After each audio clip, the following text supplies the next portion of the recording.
오늘 강의 들으러 오시는 발걸음이 어떠셨나요? 무겁죠? 왜 무거우셨어요? 발이 무겁든 가볍든 어쨌든 들으려면 교회로 와야 돼요. 강의 장소로. 우리는 그 길을 걸어서 올 수밖에 없어요. 아니면 집에 머물러 있어야 되고. 우리가 싫든 좋든 우리는 늘 시간에 따라서 삶을 살아가게 되어 있어요. 그래서 우리가 삶의 길을 간다라는 표현을 참 많이 쓰죠. 어쨌든 우린 멈출 수 없고 계속 걸어가야 돼요. 근데 그 길을 걷다 보면요, 그 길 안에는 방향과 목적과 의지가 반영돼요. 누구든 어쩔 수 없이 그럴 수밖에 없어요. 왜냐하면 길은요, 목적지가 있기 때문에 그래요. 늘 정해놓고 걸어가야 되고, 그 걸어가는 방향과 목적과 의지를 가지고 늘 갈 수밖에 없어요. 그래서 그리스도인도 신앙의 길이 있어요. 우리의 길은 보이는 것 같으나 보이지 않죠. 그러나 또 보이지 않는 것 같으나 보는 것으로 믿고 가는 길이 믿음의 길이라고 생각합니다. 그래서 히브리서에 믿음을 그렇게 표현을 하고 있죠. 이 성경의 구약에 크게 두 가지 길을 하나님께서 제시하세요. 혹시 들어보신 적 있으세요? 두 가지 길? 첫 번째 길은요, 말씀대로 이루어지는 선한 길이에요. 그 길은요, 왕으로 표현해서 다윗의 길, 이렇게 표현합니다. 그러니까 다윗이 걸어가는 길, 다윗 왕이 걸어가는 길, 하나님을 경유하는 길, 하나님과 동행하는 길, 그리고 하나님께 순종하는 길을 다윗의 길이라고 얘기를 합니다. 그리고 또 하나의 길은요, 자기 스스로를 경유하는 길이에요. 자기 만족을 위해서 가는 길, 스스로의 길, 내 마음을 흡족하게 하는 길입니다. 이것을 가진 대표적인 왕의 이름이 여로보암이죠. 그래서 여로보암의 길이라고 얘기합니다. 그런데 이 여로보암의 길을 가다가 이 여로보암의 길을 다 흡수하고 능가하는 업그레이드된 한 사람이 또 나와요. 그 사람이 아합입니다. 오므리의 아들 아합. 그래서 새로운 길을 또 창조해서 더 심한 길, 아합의 길을 만들어 냅니다. 이 두 길은 누구든 인간이면 갈 수밖에 없는 길이에요. 하나님을 택해서 하나님께 순종해서 하나님과 동행해서 다윗처럼 걸어가느냐, 아니면 그 길이 아닌 여로보암처럼 내 스스로의 길, 내가 원하는 길, 내가 이루고자 하는 것들을 갖기 위해서 끝까지 그것을 붙잡고 가는 스스로의 길인 여로보암의 길, 아합의 길을 갈 수밖에 없다라는 거죠. 이 두 길의 가장 큰 특징들을 좀 나누고 싶습니다. 이 다윗의 길은요,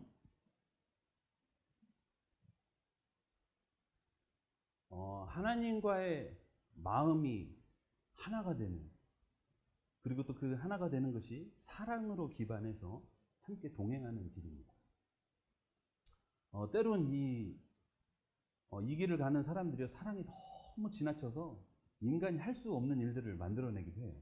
예를 들자면 에녹 같은 사람, 하나님과 동행하다가 죽지 않고 하나님께로 가버리는 일들을 만들어내죠. 인간이 어떻게 안 죽을 수 있어요? 죽지 않는 사람 보신 적 있습니까? 성경에 또 몇 분 안 계시잖아요. 두 분 얘기하고 계시죠. 그만큼 어려운 길인데도 하나님 너무 사랑해서 그 하나님과 함께 동행하기를 갈망하다가 죽음을 안 볼 수도 있는 길이라는 거죠. 그리고 또 한 길은요, 대표적인 예로 다윗이죠. 하나님 얼마나 사랑했으면 하나님께서 요구하시지도 않은 성전, 그 성전 짓는 것을 너무 갈망했어요. 하나님께 집을 지어드리고 싶다. 성전을 만들어드리고 싶다. 하나님 너무 기뻐하셨죠. 그래서 그 다윗에게서 네 자손에게서 영원한 왕과를 세울 거라고 그렇게 말씀해 주십니다.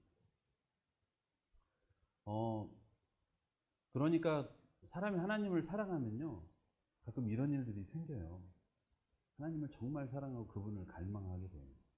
그래서 미가서에서도요, 하나님께서 이 길을 따라서 한 왕을 세우시는 것을 저희가 볼 수 있습니다. 미가서 5장 2절이에요. 저희가 한번 찾아서 한번 읽어볼까요? 미가서 5장 2절. 함께 읽겠습니다. 시작. 베들레헴 너는 유다 족속 중에 작을지라도 이스라엘을 다스릴 자가 내게로 나올 것이라. 그의 근본은 상고의 영혼에 있느니라. 하나님께서 심판한 이 나라에 다시 왕을 세우시는데요, 베들레헴에서 나올 것이라 라고 얘기합니다. 여러분, 베들레헴은 다윗의 고향이죠. 아주 작은 동네예요. 작은 동네에 자기 가족도 거의 무시하는 사람. 그러니까 자기 아버지도 있는지 없는지 그냥 저기 멀리 양떼 치러 보내고, 형들도 없는 동생처럼 여기는 그 사람. 하나님께서 그 가장 작은 자를 세우셔서 왕으로 세우셨어요. 그런데 또 그곳에서 이제 일순간 왕이 아닌 영원한 왕, 하나님께서 다스릴, 그 하나님의 다스릴 왕을요, 그곳에서 세우시겠다고 약속하시는 것을 볼 수 있습니다. 그러니까 하나님의 말씀대로, 그 언약대로 하나님은 그 약속을 지키셔서, 그 언약을 지키셔서 하나님 나라를 세우는 그 일을 그 왕의 길로 또 세우시는 것을 알 수 있습니다. 그리고 또 이 다윗의 길 가운데 가장 특징적인 중에 하나가요, 하나님을 이 사랑하는 사람이 꼭 하는 것이 있는데, 말씀의 기준대로 사는 것입니다. 어떤 다른 기준이 아니라 이 성경 안에 있는 기준대로 살고자 한다라는 거예요. 그리고 갈망한다라는 것이죠. 그러려면 저희가 어떻게 해야 되죠? 성경을 잘 알아야 돼요. 지식으로 아는 것 굉장히 중요해요. 많이 읽고 많이 연구하고 우리 머리로 담는 거 굉장히 중요합니다. 그런데 훨씬 더 중요한 것은요, 우리 몸이 말씀을 알고 있어야 돼요. 말씀을요, 머리로도 익혀야 되지만 몸으로도 익혀야 된다는 거예요. 그 순종해서 나의 삶 가운데 내 말씀이 이루어지는 것을 봐야 된다는 거죠. 여러분, 몸이 말씀을 기억하려면 얼마나 많은 순종이 필요할까요? 우리 어머님들이 음식 하실 때 대충 양념 확 던지잖아요. 뭐 레시피 필요한가요? 어느 정도의 양인지 손이 기억하잖아요. 손이 기억하는 대로 할 뿐이에요.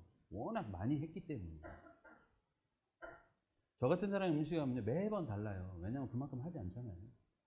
그러니까 할 때마다 이거 얼마큼 넣어야 되냐 물어봐야 돼요. 제가 실제로 지금 요즘에 아내가 SBS 학교를 해서 밥을 하고 있거든요. 근데 늘 물어봐야 돼요. 금방 했는데 어제 했는데 오늘 하려면 또 물어봐야 돼요. 이건 얼마큼 넣어야 돼? 이만큼이면 될까? 물어봐야 된다. 그런데 말씀이 진짜 몸으로 익혀져서 내가 순종하고 그 말씀대로 살아가려면요, 우리가 늘 의지를 가지고 그 일들을 행해야 되고, 그 말씀이 나한테 이루어져야 된다는 거예요. 아무리 지식이 뛰어나도, 아무리 많이 알고 있어도요, 이 몸으로 행하는 순종, 몸으로 익히는 말씀이 없으면요, 그것은 그냥 헐리우드액션입니다. 별로 의미가 없어요. 왜냐하면 그곳에 사랑이 담기질 않고요, 하나님의 마음이 무엇인지 우리가 깨달을 수 없기 때문에 그래요. 사랑도 머리로 이해하는 거고요, 가슴으로 이해하고 몸으로 이해하는 거 굉장히 달라요. 자녀가 어머니의 사랑을 이해할 수 없듯이 우리가 하나님의 사랑을 이해할 수 없습니다. 그렇기 때문에 우리가 늘 말씀은요, 나는 몸으로 배워야 된다. 그러니까 바로 즉각적으로 순종해야 된다. 그리고 그 일은 늘 내가 사랑해서, 하나님을 사랑해서 그 일을 한다 라고 생각하시고 그 일을 하셔야 됩니다. 실제로 하나님의 율법이 그렇게 쓰여져 있어요. 사랑해야만 지킬 수 있도록. 그래서 제가 이런 예를 참 많이 드는데요, 집안에 그 율법을 막 선포하는 분들이 계시죠. 아내들이잖아요. 우리 집만 그런가? 기준이 있어요. 이건 하고 이건 하지 말고 이건 이렇게 해야지 막 얘기를 해주세요. 네, 아내님께서, 자매님께서. 그러면요, 남편의 입장에서 그것을 지키는 게, 아내를 사랑하면 그것을 지키는 게 쉬울까요? 어려울까요? 매우 쉽죠. 우리 지금 여기 계신 분들은 남편들을 판단하시면 안 됩니다. 우리 남편은 왜 안 할까? 이러시면 안 돼요. 예를 드는 거니까. 아내를 사랑하면요, 이게 매우 쉬워요. 그리고 때로는요, 그 일을요, 알아서 적극적으로 하지 말라. 말 안 해도 미리 눈치채고 그 일을 한다는 것이. 그것이 사랑 아닐까요? 그것이 몸으로 사랑을 익히는 방법이에요. 남자들보단 자매님들이 좀 더 잘하는 것 같아요. 사랑이 충만하시니. 남자들은 늘 머리를 써서 그래요. 어쨌든 하나님의 말씀도 그렇게 배워야 된다는 거예요. 그래서 미가서에서 이렇게 얘기해요. 사람아, 주께서 선한 것이 무엇임을 내게 보이셨나니 여호와께서 내게 구하시는 것은 오직 정의를 행하며 인자를 사랑하며 겸손하게 내 하나님과 함께 행하는 것이 아니냐라고 얘기하는 거예요. 여러분, 정의를요, 알고만 있는 게 아니라 행하라고요. 가르치지 말고 네가 행하라고. 그리고 사랑하라고. 사랑을 아는 것이 아니라 사랑하라고. 그리고 하나님과 함께 동행하기를 힘쓰라고. 그렇게 미가서에서 얘기하고 있어요. 그걸 못했다라는 거예요. 이스라엘 백성이 이걸 모를까요? 하나님을 어떻게 섬기는지, 율법이 무엇인지 다 알아요. 그런데 이렇게 행하지 않았다라는 거죠. 머리로는 이해하고 있지만, 글로는 읽고 있지만 그 일을 하지 않았다라는 거죠. 이 길이 하나님이 창조한 목적대로 인간이 살아가야 할 인간 당연한 길이에요. 특히 하나님의 사람들은, 그리스도인들은 이렇게 살아가야 됩니다. 다윗의 길을 따라서 하나님을 사랑하고 말씀이 이루어지는 그 삶을 내 삶으로, 몸으로 이루고 살아가야 하는 삶을 살아요. 그런데도 인간은 다른 길을 하나를 만들었다는 것이죠. 이 여로보암의 길. 이 여로보암의 길에 특징이 있어요. 다윗의 길처럼 좋은 게 아니라 나쁜 길이겠죠. 여러분 다 알다시피 이 여로보암의 길은요, 여로보암이 북이스라엘을 유지하기 위해서 만든 세 가지 법칙을 만들어냈습니다. 이 짝퉁 세 가지를 만들어냈어요. 첫 번째로는요, 단에서, 그러니까 베델에서 단까지 금송아지를 만들었어요. 이 금송아지가 쉽게 얘기하면요, 하나님과 비슷한 짝퉁이에요. 유대에서는, 남유다에서는 성전에서 하나님을 섬기잖아요. 근데 북이스라엘은 없으니까 불안한 거예요. 제사 드릴 데가 없잖아요. 그러니까 금송아지를 만들어 놓고 숭배했다라는 것이죠. 숭배할 데가 없으면 불안하잖아요. 이 금송아지가 어디서 나왔냐면 출애굽기에서 참 대단하죠. 아론이 붓속에다 금을 확 집어넣는 거. 송아지로 뿅 나오신 신이세요. 아론이 그렇게 얘기해요. 제가 얘기한 게 아니라 성경에 그렇게 기록되어 있어요. 아론이 금을 불에다 넣으니까 이게 송아지가 나왔다고. 그렇게 얘기를 해요. 실제로 그랬겠어요. 그런 표현을 쓴 거죠. 결국 내가 하나님을 만들어서 이 백성들을 다스리고 싶어서, 나라를 유지하고 싶어서 세웠다라는 거예요. 그러니까 나를 위해서, 내가 지키고자 하는 왕국을 위해서 이 신을 만들어냈다라는 거예요. 하나님을 만들어냈고 그것을 섬기게 했다라는 거예요. 곧 우상을 섬기는 길이죠. 이 우상을 섬기는데도요, 선지자가 필요하고 제사장이 필요해요. 그렇죠? 그것을 따르는 사람들이 필요하니까. 그런데 이 여로보암은요, 일반 백성으로 제사장을 세웠습니다. 레위인이 아니라 일반 백성이에요. 그 당시에 글이 얼마나 기록되어져서 가지고 있었겠어요. 그렇다면 가문을 통해서 계속 구전으로 얘기되어져요. 그 다음에 예전을 보고 배우는, 행하는, 그러니까 가문에서 나와야 그 예전들을 실제로 잘 할 수 있어요. 근데 일반 제사장들이 그 일을 한다면 제대로 할 수 있을까요? 여러분 우리가 맨날 보고 있는 예배도요, 이 중에서 한번 예배인도 해보라 그러면, 주일날 예배인도 해보라 그러면요, 쉽게 잘 안 돼요. 제가 정말 그 전도사 되고 제일 충격적인 게 그거였어요. 30년을 내가 늘 매주마다 예배를 봐왔는데, 함께 그 자리에서 드렸는데, 예배를 인도하려고 올라갔는데 어떻게 해야 될지를 모르겠는 거예요. 그만큼 어려워요. 제사장으로 살아간다라는 것은 그만큼 많은 배움의 시간이 필요하고, 이 몸으로 해봐야 되는 시간이 필요한데, 그것을 하지 못하는 일반 제사장이 세워졌을 때 어떤 일이 생기게 될까요? 내 마음대로, 내 마음의 기준대로 예배를 이끌고 가는 일들이 생기게 되겠죠. 그리고 세 번째로는요, 절기를 내 마음대로 정해서 이제 지킵니다. 그러니까 남녀다운 좀 차별되게 만들어서 절기를 내 마음대로 지킵니다. 이 절기를 내 마음대로 만든다는 것은요, 쉽게 생각하면 아무것도 아닐 수 있지만 굉장히 심각한 문제예요. 이스라엘에서 가장 작은, 절기의 기본은요, 안식일이에요.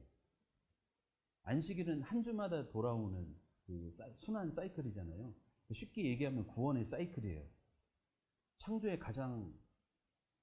질서의 가장 작은 단위의 사이클이에요. 그러니까 일주일마다 우리는 구원을 기억하는 거예요. 그리고 구원을 누리는 거예요. 그러니까 안식을 누린다라는 거예요. 그리고 이 안식일에 맞춰서 모든 절기가 돌아가요. 그러니까 이 안식일과 전부 맞물려 있어요, 절기가. 그냥 따로 분리되어 있는 게 아니라 한 해 동안 어떻게 하나님께서 우리와 함께 하시는지, 어떻게 인간이 하나님과 함께 할 수 있는지를 이 절기로 나타나는데, 이 안식일과 맞물려 있어요. 그리고 이 연 단위가 더 크게는 이제 안식년으로 가겠죠. 한 텀으로 가고요. 그 다음에 우리 일생에 한 번 오는 희년. 그렇죠. 50년에 한 번. 그러니까 아마 인간 일생에 제대로 지키면 희년은 한 번씩 올 것 같아요. 그러니까 정상적인 삶을 산다면. 물론 두 번 올 수도 있겠죠. 어릴 때 오고, 나이가 들어서도.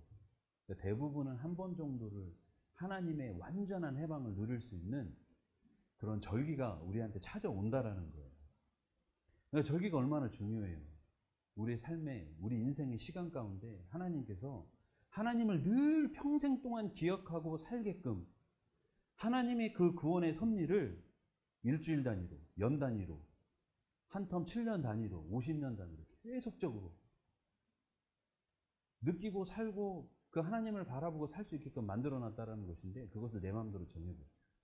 그러니까 질서를 깨트리는 거예요.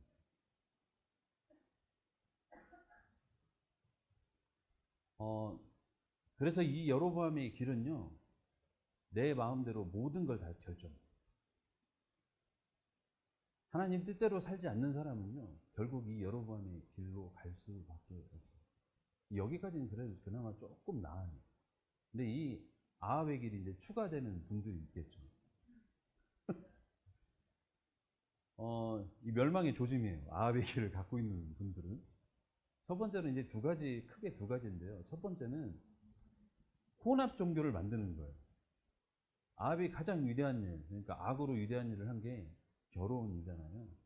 그리고 그 결혼을 통해서 그 아합의 선지자들 수입해 왔다라는 거예요. 수입해 온 것은 물론 이 하나님의 나라 안에서 그 아합의 선지자들을 막 양육해냈다라는 거예요. 그러니까 백성이 하나님도 섬기고 바알을 섬기는 것이 같은 일반으로 섬기게 되었습니다. 그래서 호세아에서 그걸 굉장히 지적하잖아요. 그럼 결국 나라가 어떻게 됐습니까? 북이스라엘이. 호세아에서 이렇게 얘기해요. 너의 아내와 딸이 음란을 행하는데 내가 뭐라고 하지 않겠다. 그 이유가 무엇인가요? 남편인 네가 그들보다 더 심하게 음행을 행하기 때문이라고 얘기하거든요. 어떻게 표현하냐면, 남자 여자 그 부부가 같이 제사 드리러 가요? 같이? 신들을 섬기러 가는 거예요. 여러분, 그 당시에 바알과 아세라를 섬기는 것은요, 이 성적인 문화가 함께 있었어요. 부부가 같이 가서 따로 제사 드려요. 그럼 무엇을 한다라는 거죠? 결국 혼합 종교가요, 이 바알과 아세라를 섬기는 게 이스라엘 땅에 이런 음란을 가져왔어요. 그래서 하나님이 굉장히 경계했잖아요. 그러니까 하나님만을 섬겨야 되는데도 불구하고 하나님과 함께 다른 것을 섬겨서 하나님을 섬기는 것도 그것과 일반이라고 속이는 것들을 만든 바다. 여러분, 그리스도인이 그래서 혼합되는 걸 굉장히 주의하셔야 돼요. 조심하셔야 됩니다. 그래서 우리 안에 우리나라의 문화가 갖고 있는 종교들 있죠. 뭐 유교나 불교나 이런 것들이 계속적으로 내 안에 자리 잡고 있는 것이 있는지 한번 좀 살펴볼 필요가 있어요. 그래서 자꾸 순결하게 주님만 따를 수 있도록 우리를 세워가야 됩니다. 그리고 또 하나는요, 하나님이 만드신 땅의 경계표를 내 마음대로 움직여서 내 것으로 취하는 거예요. 땅을 갖는 거, 우리가 지금 생각하면 굉장히 좋은 것으로 보이죠. 그렇죠? 땅 좀 있으면 좋겠잖아요. 저도 땅이 있었으면 좋겠습니다. 집도 하나 짓고. 농사는 못 지어도, 대여도 좀 해주고. 이러면 좋겠죠. 그런데 하나님께서 이 가나안 땅에 하나님 나라에 땅을 정해줬어요. 지파별로. 처음 정복할 때에, 그러니까 힘써서 니네가 정복하라고 얘기하죠. 갈렙이 그렇게 늙은 나이에도 막, 저 산지 내게 주시옵소서 가잖아요. 저 힘든 산지도 제가 정복해서 하나님 나라의 땅으로 만들겠습니다. 그리고 누가 살아요? 자기가 살아요. 그리고 그것을 옮길 수가 없어요. 50년이 되면요, 그걸 전부 다 제자리로 돌려놔요. 이게 하나님의 법칙입니다. 땅이 왜 이렇게 중요하냐면요, 한번 이 땅은 의식주와 관련이 있어요. 땅에서 소산이 나잖아요. 그것을 팔기도 하고 경제활동을 하기도 해요. 일단 기본적으로 먹고 살아요. 그리고 그것으로 나눠요. 소유의 가치가 이 땅에서 난다고요. 그런데 많이 가진 사람은 많이 가져요. 근데 그 많이 가진 사람이요, 자기 것만 가질까요? 아니요. 힘이 생기기 때문에, 땅은 물질을 가져오고 힘을 가져오기 때문에, 이 물질의 힘이 있다라는 것은요, 사람을 조종할 수 있어요. 그렇기 때문에 이제 그 사람들 것까지 전부 다 끄집어 당기죠. 그것을요, 이 미가서에서 아주 잘 고발하고 있어요. 이사야에도 혹시 아마 들으셨을 거예요. 계속 땅의 경계를 무너뜨려서 가진 자가 더 많이 가지고 축적하고, 그래서 이 백성들을 더 어려운 곳으로 몰아내는 그 일들을 할 수밖에 없다라는 거예요. 그래서 이 미가서에요, 6장 16절에 이 아합과 오므리의 길을 제시해요. 너희들이 이렇게 살았다. 너희가 오므리의 율례와 아합의 집의 모든 예법을 지키고 그들의 전통을 따르니, 이렇게 얘기해요. 여러분, 오므리의 율례와 아합의 예법이 뭐 얼마나 대단합니까? 뭐 글로 막 수십 장으로 만들어 놨을까요? 그것이 율례고 그것이 예법일까요? 왜 하나님은 이렇게 표현했어요? 사람이요, 거기다 가치를 뒀다라는 거예요. 진리인 것처럼. 하나님의 율법은 무시하고, 이 오므리가 세웠던, 아합이 세웠던, 그들이 세웠던 그 기준을 율법처럼, 하나님의 율법처럼, 예법처럼 그렇게 섬겼다라는 거예요. 그렇게 마음의 기준을. 얼마나 악했는지 알겠죠. 내 마음대로 가고 싶어서, 내가 그렇게 부를 축적하고 싶어서, 내가 누리고 싶어서 그 일들을 행했다라는 것입니다. 저는 이것이 인간 스스로의 어떤 욕망 때문에 이런 결과를 가져온다라고 생각해요. 하나님이 제시하는 길은요, 생각보다 쉽지 않아요. 말씀대로 산다는 거예요. 여러분, 쉬우신가요? 하나님이 제시하시는 법은요, 이 율법을 보면 알 수 있지만, 내 얘기만 봐도 알 수 있잖아요. 음식을 하나 먹어도요, 고민해야 돼요. 고민해야 된다. 그냥 못 먹어요. 제가 요즘에 체질식 하고 있거든요. 건강이 너무 안 좋아서 체질식을 시작했어요. 제 체질식을 먹으려고 보니까 가릴 게 너무 많아요. 딱 먹으려다가 이걸 먹어야 되는지 안 먹어야 되는지 딱 펴요. 그리고 봐요. 왠 줄 아세요? 제가 그냥 막 음식을 먹으면서 두통하고 이 어깨 결림이나 너무 심했어요. 그런데 이 체질치를 한번 받고 먹으는 것만 딱 먹었는데 그날부터 두통하고 어깨 아픈 게 사라졌어요. 그 뒤로 이제 다른 걸 먹잖아요. 그러면 머리가 아프고 이제 막 근육통이 오기 시작해요. 이제 몸으로도 구별되니까 그 고통을 겪고 싶지 않아가지고 그 표를 딱 펴요. 그리고 내가 먹어야 될 것만 지금 현재 먹고 있어요. 이렇게 먹으면서 깨달았어요. 고민해야 되겠구나. 우리가 먹을 때도 내가 무엇을 위해서 먹는지, 내가 이걸 왜 먹는지, 또 누구에게 감사해야 되는지, 또 아내들은 이 음식을 하면서 내가 무엇을 위해서 지금 가족에게 이 음식을 하는지 생각하셔야 된다. 집도요, 집안에 들어가는 것도 사는 것도 그냥 살면 안 돼요. 늘 봐야 돼요. 곰팡이가 피는지 안 피는지. 율법대로라는 거예요. 모든 인생의 사이클을요, 하나님과 함께 할 것인지 아닐 것인지 고민하고 살게끔 해놨어요. 하나님 말씀. 그래서 늘 하나님을 의식하고 하나님과 함께 내 모든 삶을 같이 하도록 하나님은 법을 그렇게 기준으로 세워놨어요.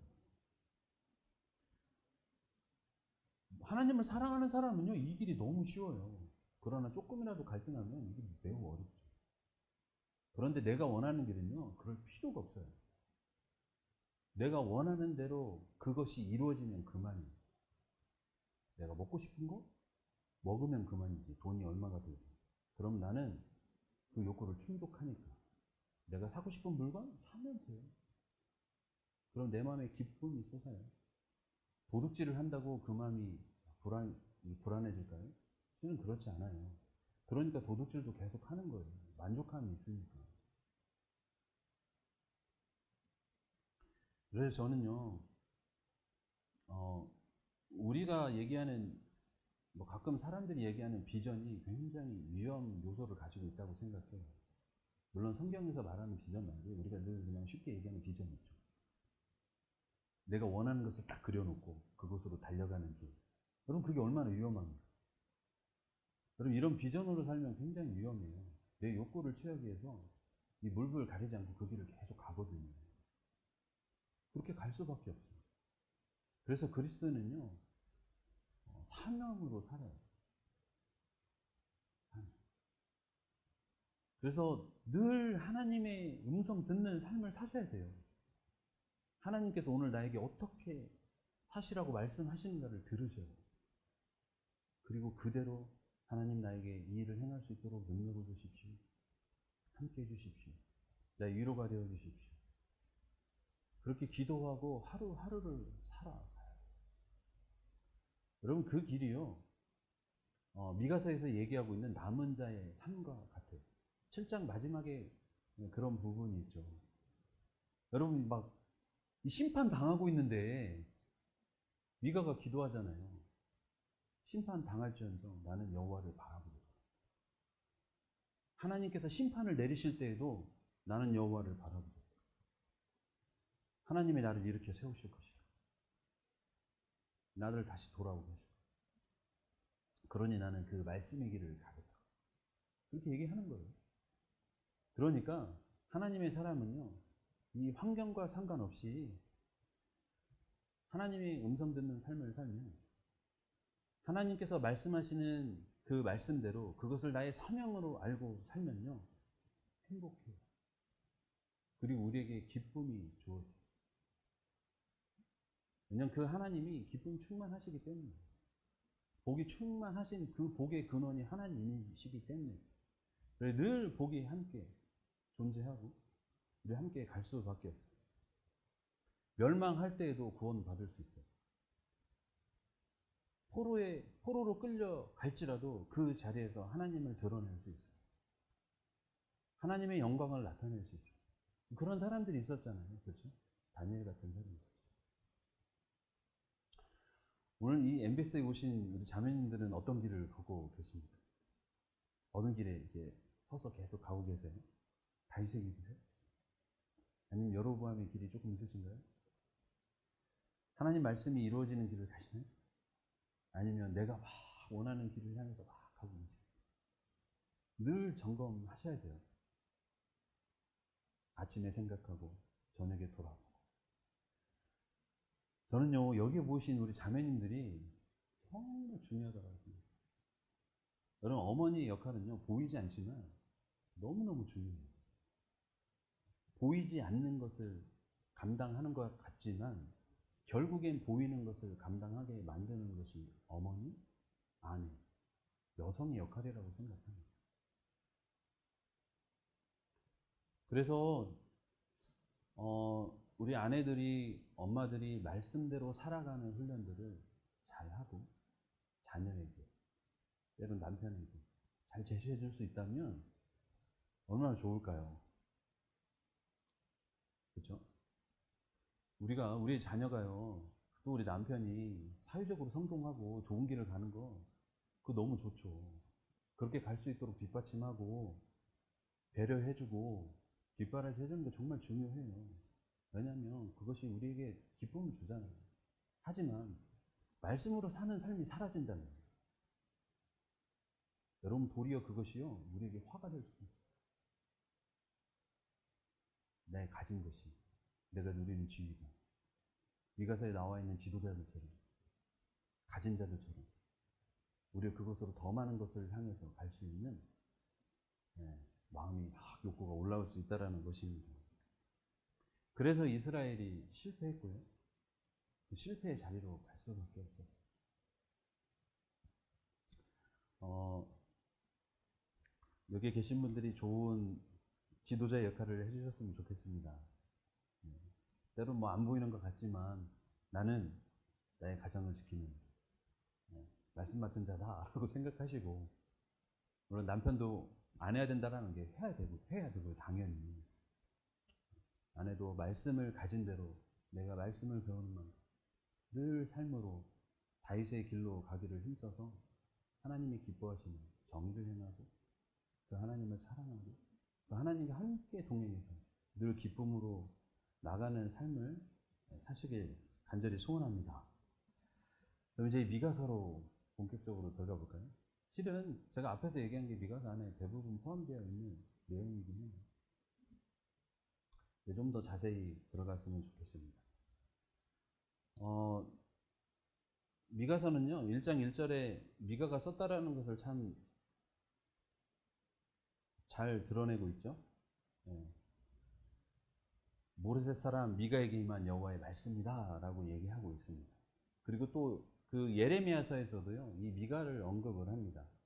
예레미야 26장 18절에서 19절까지 유다왕 히스기야의 시대에 모레셋 사람 미가가 유다의 모든 백성에게 예언하여 이르되, 그러니까 미가가 활동한 걸 이 예레미야가 선포할 때에, 그리고 또 예레미야서를 기록할 때에 이 모레셋 사람 미가를 언급하고 있다라는 것이죠.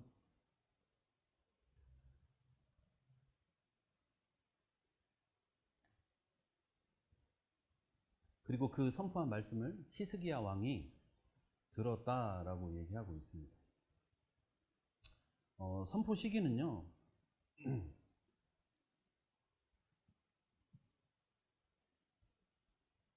1장 1절에 이렇게 나와 있어요. 요담과 아하스와 히스기야 시대, 그러니까 세 왕을 쭉 연결해서 얘기하고 있고요. 이 시대에 본인이 선포했다라는 것을 얘기할 수 있는데요. 좀 더 미가서를 들여다보면요, 이 아하스 시대에 함께 좀 더 이렇게 닮았다라는 것을 알 수 있어요. 그러니까 고발하는 형태, 사회상이나 종교적인 상황이나 이런 걸 보면요, 훨씬 닮아 있다라는 것을 알 수 있습니다. 약한 자를 돌보지 않은 것, 그 다음에 정의와 공의가 없는 사회라는 것, 그 다음에 지도자들의 불의가 있다라는 것, 거의 유사하게 닮아 있어요. 그러니까 이 아하스 왕 때에 훨씬 더 집중되어져서 선포하고 있다라는 것을 저희가 잘 알 수 있죠. 특히 이 종교적인 죄악이 나와 있는데요. 여기에 바알 우상들뿐만 아니라 흰놈의 아들 골짜기에서 분양했다. 그리고 자녀들을 불살랐다라고 얘기하고 있죠. 이게 굉장히 심각한 죄거든요. 이 레위기 18장에 보면 이런 구조로 되어 있어요. 그 중간에 보시면 C 부분에 보시면 자녀를 몰렉에게 주어 불로 통과하게 하지 말라라고 하고 있죠. 중간에 딱 박아놨어요. 이건 절대 하면 안 돼. 그러니까 자식을 불살라서 드리면 안 돼. 이건 특히 더 안 돼. 라고 얘기합니다. 그러니까 이 앞에 싸고 있죠. 근친상간이나 동성음란이나 수간이나 뭐 부정한 음란이나 다 얘기해요. 그런데 특히 이 몰렉을 언급하면서 하나님께서 말씀하시는 것이 있어요.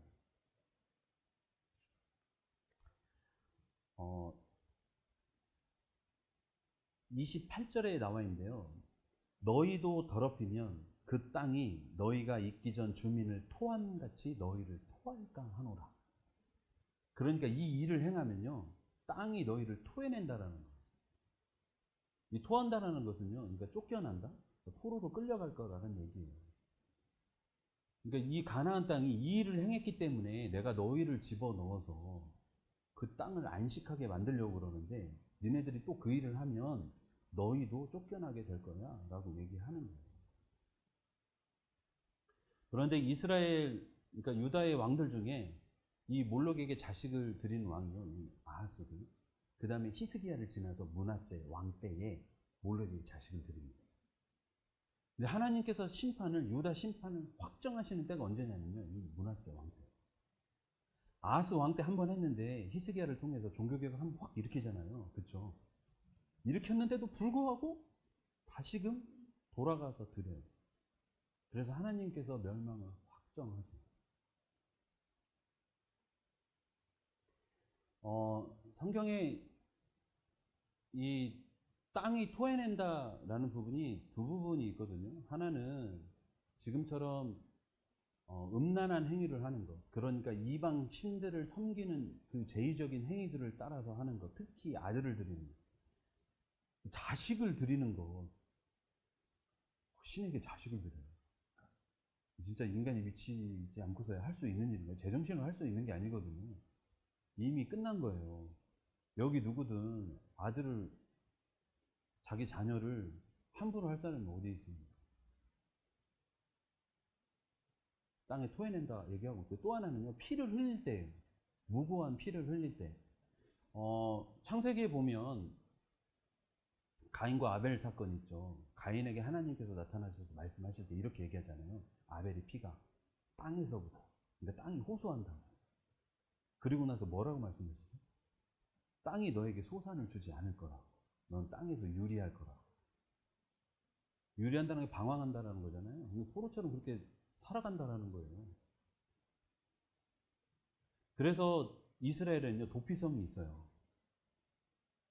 하나님께 도피성을 만드셔서 내가 실수로 사람을 죽였을 때에 이들이 또다시 보복의 피를 흘리지 않도록 도피성으로 피하게 하고, 피를 흘려서 이 땅이 호소하지 않도록, 그러니까 그 피를 또다시 들여서 그것을 해하지 않도록 그렇게 하겠다라고 도피성을 만든 거예요. 그런데 무죄한 피를 얼마나 많이 흘립니까? 이 미가서 안에 막 계속 나오고 있거든요. 그러니까 이 멸망할 조건들이 다 계속 그냥 딱딱 떨어져 있어요. 이 남유다 말고 북이스라엘은 어떻습니까? 북이스라엘은요, 피를 흘린대요. 왕이 피를 흘려요. 왕이. 왕은 원래, 이스라엘은 하나님께서 기름 부어서 세우시잖아요. 그죠? 그런데 예후 왕조를 마지막으로 북이스라엘은 하나님이 왕을 세우잖아요. 스스로가 왕이 돼요.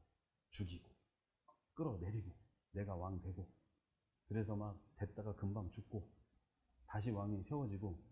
그러면 하나님께서 그런 왕을 인정하실까요? 안 하실까요? 그리고 그런 왕이 됐을 때 나라가 어떻게 될까요? 반역으로. 스스로 왕된 자.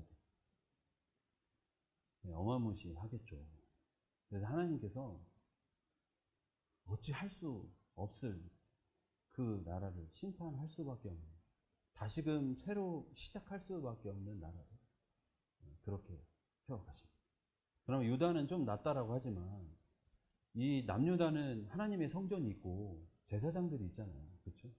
그리고 하나님께서 언약을 세우셔서 이 다윗의 피로, 다윗의 자손으로 계속 왕을 세우시겠다고 약속하셨으니까 그들이 훨씬 더 하나님 앞에 온전하고 순전하게 살아가야 됨에도 불구하고 백성들을 얼마나 괴롭혔는지 미가가 막 신랄하게 얘기하고 있습니다.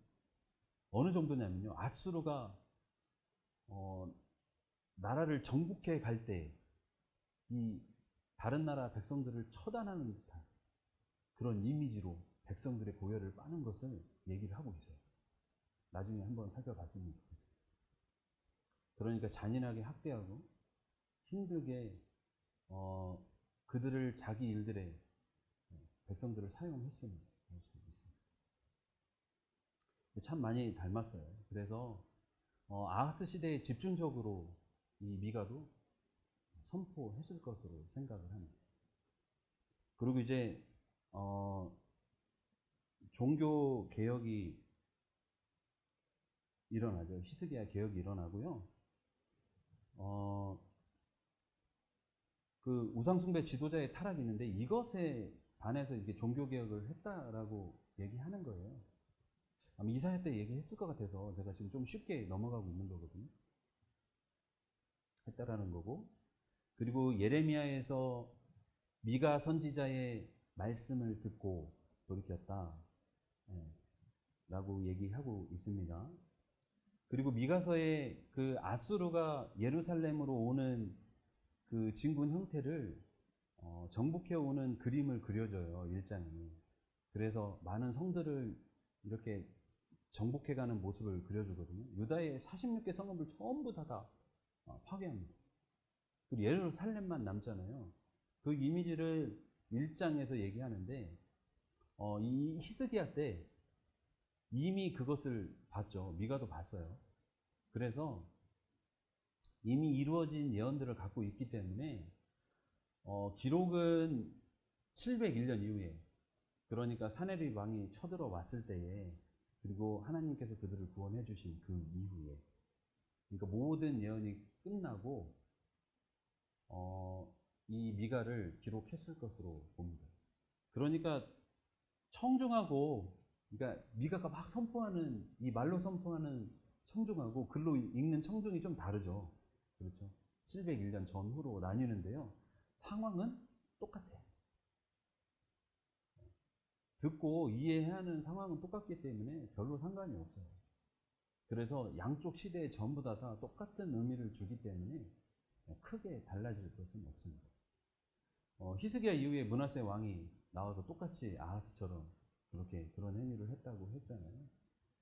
그러니까 별발 다른 상황이 뭐 크게 이루어진 것이 아니라 결국 이스라엘이 미가가 본 것처럼 바벨론이 와서 그들을 침공해서 포로로 끌고 가는 것을 이미 히스기야 이전에 그것을 보고 예언했다라는 것이고요. 그리고 기록했을 때 훨씬 더 힘이 있는 것이요. 기록을 보려면 이루어진 것이 있을 때 훨씬 힘이 있잖아요. 그렇죠?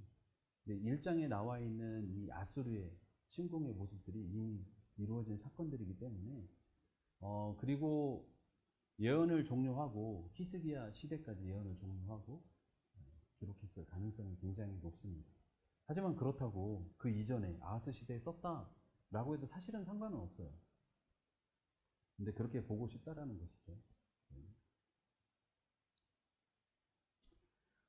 이제 선지자에 대해서 좀 살펴봤으면 좋겠습니다. 어, 이 미가는요, 모레셋 사람입니다. 가드 모레셋인데요. 예루살렘에서 그렇게 많이 떨어져 있지 않아요. 그 농경지이고, 농부들이 있어서 이 미가가 그래서 많이 이 농부들의 아픔이나 양치는 자들의 아픔, 그러니까 압제당하는 사람들의 아픔을 잘 아는 사람으로 그렇게 보여집니다. 이 위치로는요, 이렇게 되어 있어요. TV를 안 보이네. 베들레헴에서 그렇게 많이, 아니, 그 예루살렘에서 그렇게 많이 떨어져 있진 않습니다.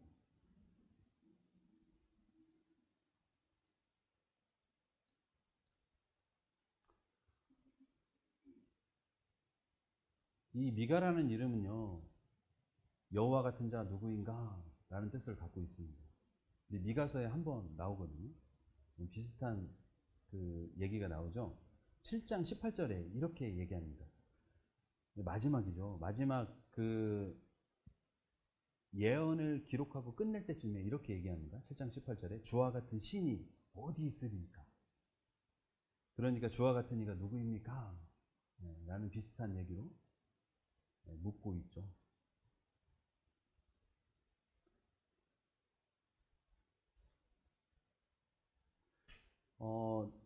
이 미가가 이 사는 지역이 대부분 이 군사 요충지하고 이렇게 맞물려 있다라고 그래요.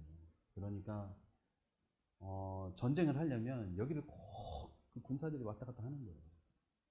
그러면 늘 어렵겠죠. 그런 어려움 가운데 살아온 사람들이 사는 곳이 이 모레셋 지역이라고 합니다. 그러면 뭐 전쟁 한번 일어나면 뭐 뻔하잖아요. 본인들이 길렀던 것, 뭐 가축이나 농업이나 이런 거 뭐 다 그냥 쑥대밭이 되어버리고. 그러니까 전쟁이 일어났을 때의 상황들, 이 미가는 잘 알고 있는 것이고요. 그러니까 이 전쟁의 상황들을 너무 잘 알고 있기 때문에 환상을 보아도 그 아픔을 훨씬 더 많이 느끼죠.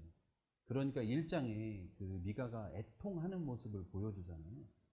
그러니까 이 미가가 얼마나 슬프게 자기의 백성, 이 북이스라엘과 유다의 멸망을 보면서 아파했는지 우리가 짐작할 수 있습니다.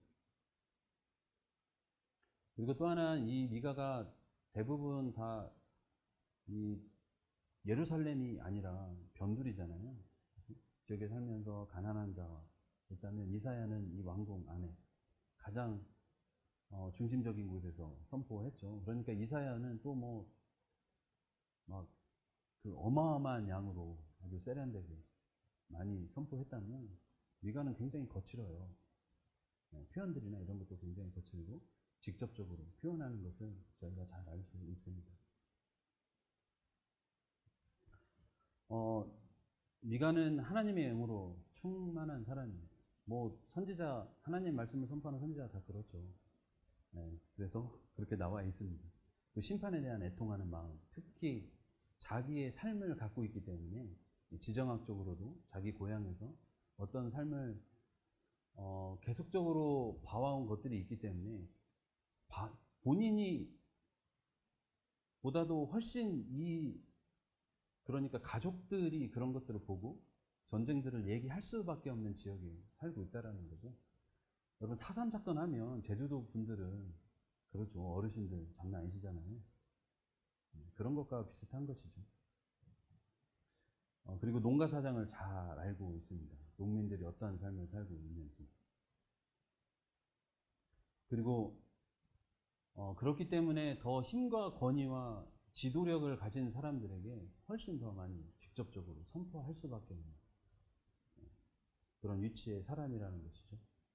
그리고 출애굽과 광야 생활, 이 가나안 땅으로 어떻게 들어왔는지를 잘 알고 있는 사람입니다.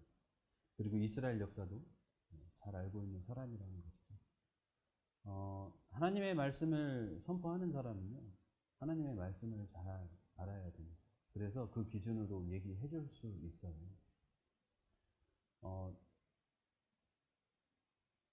갑자기 막 생각나는 게 있어가지고 혹시 저는 어릴 때 막 교단이 성결교회거든요. 막 예언하시는 분 보고 막 예언하고 막 그런 것들 많이 봤거든요. 늘 의문이 있었어요. 저게 내 인생에 정말 의미가 있는 거지.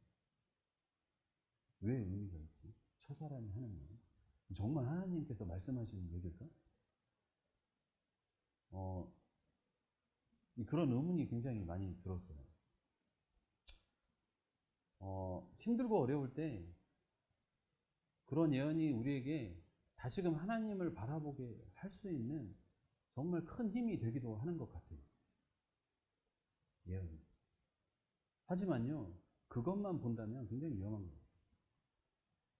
예언은 늘 그 예언을 들었을 때 그 자리에서 하나님 말씀으로 돌아와서 하나님이 무엇을 원하시는가를 생각하고 살아가야 하나님의 그 소원이 이루어지는 것이잖아요. 근데 사람들은 늘 그것만 될 것만 생각하고 지금 살아야 될 삶을 살지 않는 걸 제가 굉장히 많이 봤어요. 그래서 이 예언서를 공부하면서 예언을 듣는다라는 것이, 듣고 순종한다라는 것이 결국엔 들을 귀가 있다라는 것이 순종하는 마음이 있는 사람이 하나님의 말씀을 듣고 그 길을 가는구나. 결국 듣는 사람이 듣는 것이고 마음이 있는 사람이 순종하는 것이구나 라는 것을 제가 예언서 공부하면서 깨닫게 됐어요.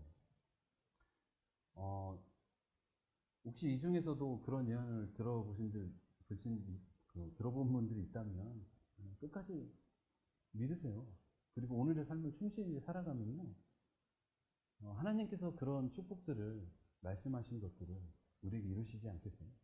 근데 부정적으로 얘기했다 하더라도 낙심하지 마세요. 지금 나의 삶을 고치면요, 하나님 변화시키셔서 그 진노를 거두세요. 여러분, 하나님이 어떤 분이십니까?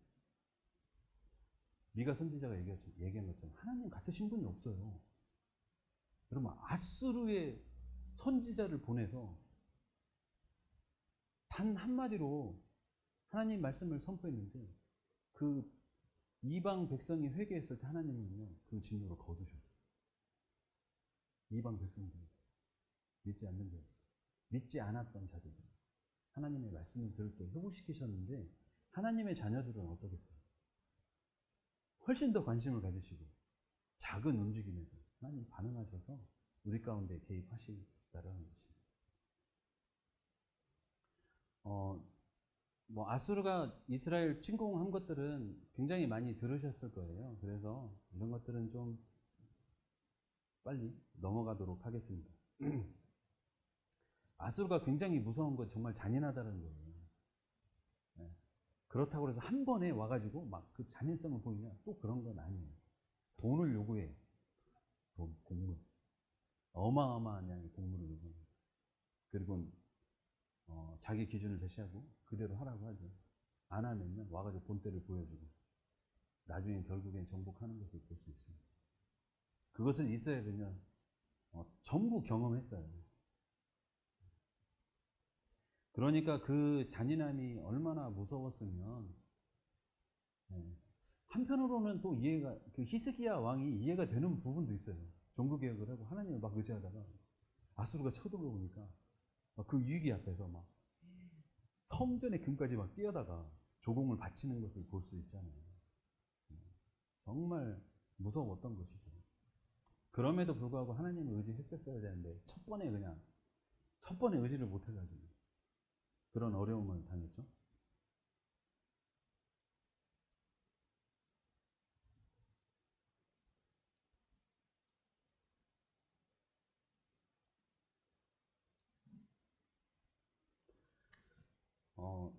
비아라인은 이 정도로 하면 대부분 전부 설명된 것 같아요. 하나만 하고 비아라인은 넘어가도록 할게요. 히스기야 왕을 어떻게 보느냐에 따라서 이 선지서가 굉장히 잘 이해될 수 있어요. 히스기야 왕이, 우린 늘 있잖아요. 설교 시간에 좋은 걸 굉장히 많이 들었잖아요. 그렇죠? 종교개혁을 한 거. 그런데요, 실수가 있어요. 종교개혁을 했는데도 불구하고 아수르에게 조공을 바쳐서 포기하고 하나님의 선지자의 말씀 듣고 다시 돌아와서 회개할 때 하나님께서 천사를 보내셔서 그 아수르를 물리치게 만들고, 그랬더니 하나님께서 축복을 허락하셨어요. 그래서 형통함의 삶을 살아요. 그런데 교만해서 병이 걸려요. 기도했는데 또 낫게 해줘요. 근데 또 무슨 일을 하시는 게 아닙니까? 공사를 해요. 수로공사. 그리고 불을 축적해요. 불을 얼마나 많이 축적했는지, 그리고 얼마나 빨리 이 회복을 해가는지 바벨론에서 그것을 보러 왔어요. 어떻게 이 병이 낫는지. 그렇잖아요. 신기하잖아요. 그러니까 이 히스기야가 보여주고 다녀요. 왕궁 보여주고 자기의 성전 기물이 얼마큼 있는지 다 보여줘요. 그거 다 어디서 왔겠습니까? 간단하게 생각해 보세요. 아수르가요 46개 성읍을 쓸었어요. 그렇죠. 그리고 그 이후에요. 그런데 토목공사를 하고 공사를 하고 그리고 불을 축적했다라는 거예요. 그 형통이요. 왕의 형통이 무엇을 의미할까요? 하나님께서 무엇을 원해서 형통하게 하셨을까요? 백성을 돌보라는 거 아니었을까요? 그랬겠죠. 백성을 돌보고 나라를 재건하라. 압제당했던, 쫓겨났던 그들을 돌보라는 의미지 않았을까요? 그런데 히스기야가 교만해지고 내가 가진 것을 보여준다라는, 이게 나의 힘이야 라고 얘기하고 있다라는 거예요. 결국엔 하나님이 나의 힘이다라는 것을 얘기하지 않고 있다라는 거예요. 그러니까 후기에 이 히스기야가 마음이 변했고 결국 이 변한 마음이 므낫세로 흘러간다라는 것을 보았습니다. 그래서 이 미가 선지자의 이 말씀이 선포뿐만이 아니라 기록적으로도 계속적으로 히스기야 왕에게, 그리고 그 시대에 가지고 있는 지도자들과 종교 지도자들에게 이 하나님의 말씀이 쓰일 수밖에 없었고 전해질 수밖에 없다는 것을 우리가 잘 알 수 있습니다. 미가서의 주제는 분명해요. 정의를 행하고 인자를 사랑하고 겸손히 하나님과 동행하는 삶입니다. 이것을 통해서 이스라엘 죄악으로 얼마나 하나님의 이 심판이 눈앞에 있는지 말씀해 주고 있고요. 그래서 그 정의를 행할 것에 대해서 계속 얘기하고 있습니다. 그리고 하나님 한 분만 섬기고 순종하도록 계속 얘기하고 있습니다. 멸망이 올지라도 나는 하나님을 보겠다, 하나님의 얼굴을 구하겠다 라고 얘기하잖아요. 그것들을 이스라엘 백성들에게 말해주고 싶은 것이죠. 그리고 하나님의 회복에 대한 소망, 그리고 하나님의 그 사랑을 알게 해줘서 속히 빨리 돌아와서 회복하도록, 그리고 하나님 나라의 백성으로 서갈 수 있도록 미가 선지자가 선포하고 있습니다. 그래서 이 가운데 하나님의 공의의 성품과 이 긍휼, 인애의 성품이 잘 드러나 있습니다. 조금 쉬시고요. 우리 본문을 좀 들어가 보도록